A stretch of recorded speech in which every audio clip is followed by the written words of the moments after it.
नमस्कार, मैं भावना। चलिए देखते हैं झारखंड की 15 फटाफट बड़ी खबरों को। हेमंत सोरेन सरकार का बड़ा फैसला, झारखंड के लोगों को 1 रुपया किलो मिलेगी चने की दाल। झारखंड सरकार ने बड़ा फैसला लिया है। प्रदेश के लोगों को अब 1 रुपया किलो की दर से दाल मिलेगी। हेमंत सोरेन की कैबिनेट ने भी इस प्रस्ताव को मंजूरी दे दी है। शुक्रवार को रांची के धुर्वा स्थित प्रोजेक्ट भवन में हुई कैबिनेट की बैठक में इस आशय का फैसला लिया गया है। कैबिनेट ने सभी राशन कार्ड धारकों को 1 रुपया प्रति किलो की दर से दाल देने के प्रस्ताव को मंजूरी दे दी है। इतना ही नहीं, पथ परिवहन निगम के जो कर्मचारी बिहार से झारखंड आए थे, उन सभी सरकारी कर्मियों के रूप झारखंड में समायोजित करने के प्रस्ताव को भी मंजूरी दे दी है। अगस्त नवंबर में झारखंड में 35,894 पदों पर होगी नियुक्ति परीक्षा। अगस्त से नवंबर महीने के बीच झारखंड में बड़े पैमाने पर नियुक्ति परीक्षाएं आयोजित की जाएंगी। झारखंड राज्य कर्मचारी चयन आयोग ने कुल 35,894 पदों पर नियुक्ति परीक्षा का कैलेंडर जारी किया है। सर्वाधिक नियुक्तियां सहायक आचार्य के पद पर होगी। हाल ही में जेएसएससी ने 26,001 सहायक आचार्य की नियुक्ति के लिए विज्ञापन जारी किया था। जेएसएससी द्वारा जारी कैलेंडर के मुताबिक कुल 12 नियुक्ति परीक्षाएं आयोजित की जाएंगी, जिनमें से सीबीटी यानी कंप्यूटर बेस्ड होंगी, वहीं बाकी 6 ओएमआर शीट पर ली जाएंगी। झारखंड में जल्द शुरू होगा सीएम फेलोशिप प्रोग्राम। मुख्यमंत्री हेमंत सोरेन ने शुक्रवार 11 अगस्त 2023 को मरण गोम के जयपाल सिंह मुंडा पारदेशी छात्रवृत्ति योजना के लिए चयनित 25 प्रतिभावान विद्यार्थियों को सम्मानित किया। इसके तहत राज्य सरकार के छात्रवृत्ति योजना के लिए अनुसूचित जनजाति के 10, अनुसूचित जाति के 5, पिछड़ा वर्ग के 7 और अल्पसंख्यक वर्ग के 3 विद्यार्थियों का अब विदेश में उच्च शिक्षा ग्रहण करने का सपना साकार होगा। इस मौके पर मुख्यमंत्री ने सीएम फेलोशिप प्रोग्राम शुरू करने की घोषणा की। झारखंड के 40 लाख बच्चों को इस महीने से मिलेगी पोशाक की राशि। झारखंड के सरकारी स्कूलों में नामांकित 40 लाख छात्र छात्राओं को वित्त वर्ष 2023-24 के अगस्त महीने से ही पोशाक की राशि मिलेगी।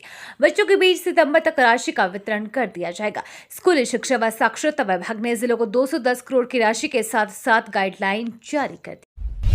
डुमरी उपचुनाव में 17 अगस्त को पर्चा दाखिल करेगी झामुमो प्रत्याशी बेबी देवी। डुमरी विधानसभा उपचुनाव के लिए अधिसूचना जारी कर दी गई है। 17 अगस्त तक नामांकन पत्र दाखिल किए जा सकेंगे। 18 अगस्त को नामांकन पत्रों की जांच होगी। पूर्व शिक्षा मंत्री जगन्नाथ महतो के निधन से खाली हुई सीट पर उनकी पत्नी बेबी देवी झामुमो प्रत्याशी के रूप में 17 अगस्त को नामांकन पत्र भरेगी। 21 अगस्त तक नाम वापस लिए जा सकेंगे। 5 सितंबर को मतगणना होगी।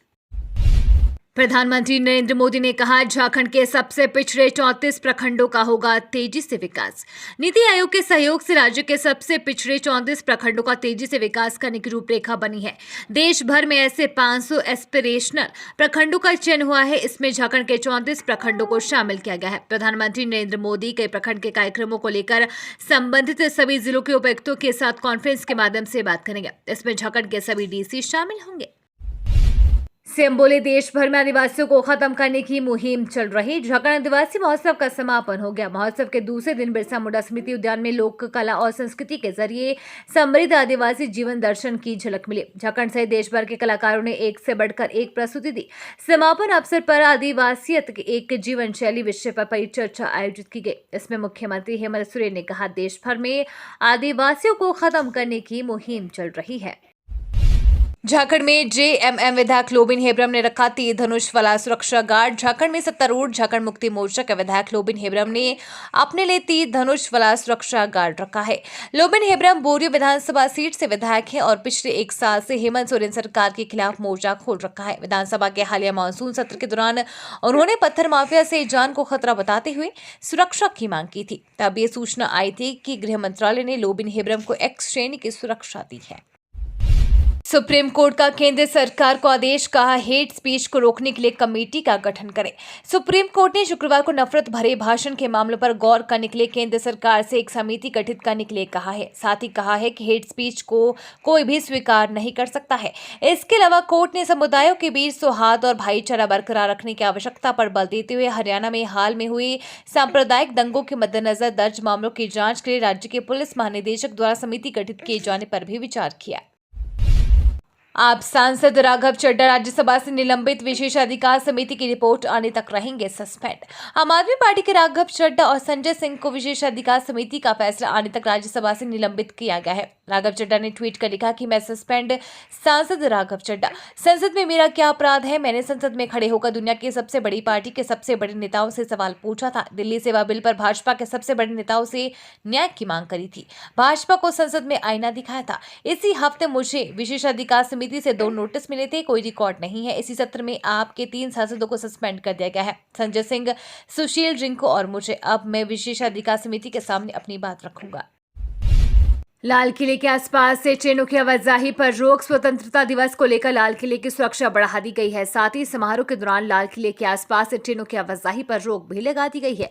15 अगस्त को ट्रेनों को पुरानी दिल्ली, साहिबाबाद और गाजियाबाद समेत अन्य स्टेशनों पर रोक दिया जाएगा। कुछ ट्रेनों के मार्ग व समय में बदलाव किया गया है, जबकि गाजियाबाद से पुरानी दिल्ली के बीच चलने वाली अप और डाउन ट्रेनों को रद्द कर दिया गया है। मनरेगा के कार्यों का निरीक्षण करने के लिए झारखंड को मिले 5 नए लोकपाल। झारखंड के ग्रामीण विकास मंत्री आलमगीर आलम ने झारखंड मंत्रालय में शुक्रवार को नवनियुक्त 5 लोकपालों को नियुक्ति पत्र सौंपा। इस अवसर पर ग्रामीण विकास मंत्री ने सभी लोकपालों से मनरेगा के कार्यों को निरीक्षण, सुनवाई एवं समाधान पारदर्शी तरीके से करने की अपील की। मंत्री ने नवनियुक्त लोकपालों से कहा कि वे अपने उत्कृष्ट दायित्व निर्वहन से रोल मॉडल बने, धैर्यपूर्वक एक जज की तरह समस्या या शिकायतों को सुने, परखें और तब उचित निर्णय लें। झारखंड की आशा को यूथ कॉमनवेल्थ गेम्स में मिला रजत पदक। स्पेन के त्रिबांगो शहर में चल रहे यूथ कॉमनवेल्थ गेम्स में शुक्रवार की सुबह झारखंड की एथलीट आशा किरण बारला ने रजत पदक जीता। 800 मीटर इवेंट में आशा ने 2.04.99 सेकंड का समय निकालते हुए ये पदक हासिल किया। इस मुकाबले का स्वर्ण पदक इंग्लैंड के एथलीट गिल ने जीता। गिल ने 2.03.30 सेकंड का समय निकाला। आशा किरण पूर्वी भारत से भारतीय टीम में एकमात्र एथलीट। झारखंड कांग्रेस प्रदेश अध्यक्ष बनने की लॉबिंग में जुटे कई नेता। झारखंड कांग्रेस में प्रदेश अध्यक्ष को लेकर संगठन के अंदर शहमात का खेल चल रहा है। प्रदेश अध्यक्ष को लेकर नेता लगातार दिल्ली दरबार में लॉबिंग कर रहे हैं, वहीं केंद्रीय नेतृत्व पत्ता नहीं खोल रहा है। प्रदेश कांग्रेस के नेताओं को उम्मीद थी कि कर्नाटक चुनाव के बाद कोई न कोई फैसला हो जाएगा, लेकिन अब तक केंद्रीय नेतृत्व ने इस पर कोई फैसला नहीं किया। वहीं प्रदेश के नेता दिल्ली में आला नेताओं के पास अपनी दावेदारी पेश कर रहे हैं। रामायण सर्किट योजना से जुड़ सकता है सिमडेगा का रामरेखा धाम। सिमडेगा स्थित रामरेखा धाम को भारत सरकार की महत्वाकांक्षी योजना रामायण सर्किट में शामिल किया जा सकता है। राज्य ने इसके लिए केंद्र सरकार को पत्र लिखा है। ज्ञात हो कि रामरेखा धाम में भगवान श्री राम के वनवास के दौरान रहने की मान्यता है। वहां भगवान श्री राम व माता सीता से जुड़ी चीजों के होने की भी मान्यता है। रामायण सर्किट के तहत देश के उन स्थानों को आपस में जोड़ा जाना है जहाँ भगवान श्री राम द्वारा भ्रमण किए जाने की मान्यता है। ये तो थी आज की बड़ी खबरें। अपने गांव या शहर की न्यूज देखने के लिए हमें कमेंट में जरूर बताएं कि आप न्यूज को कहां से देख रहे हैं।